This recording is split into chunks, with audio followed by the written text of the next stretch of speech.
I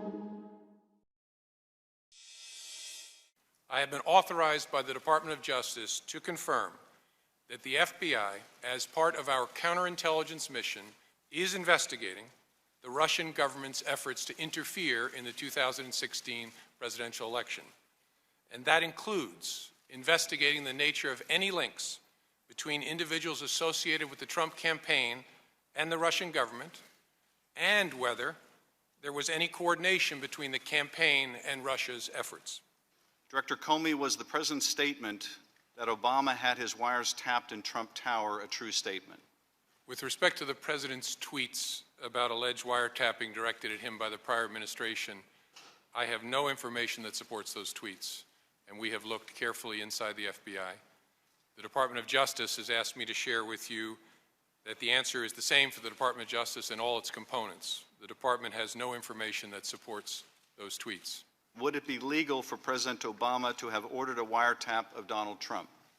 I'm not going to characterize or respond to the tweets themselves. I can tell you in general, there is a statutory framework in the United States under which courts grant permission for electronic surveillance, either in a criminal case or a national security case, based on a showing of probable cause, carefully overseen.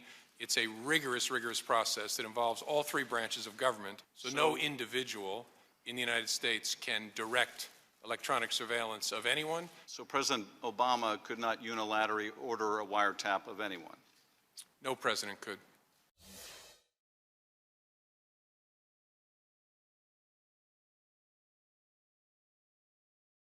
Would Director Brennan have access to an unmasked U.S. citizen's name?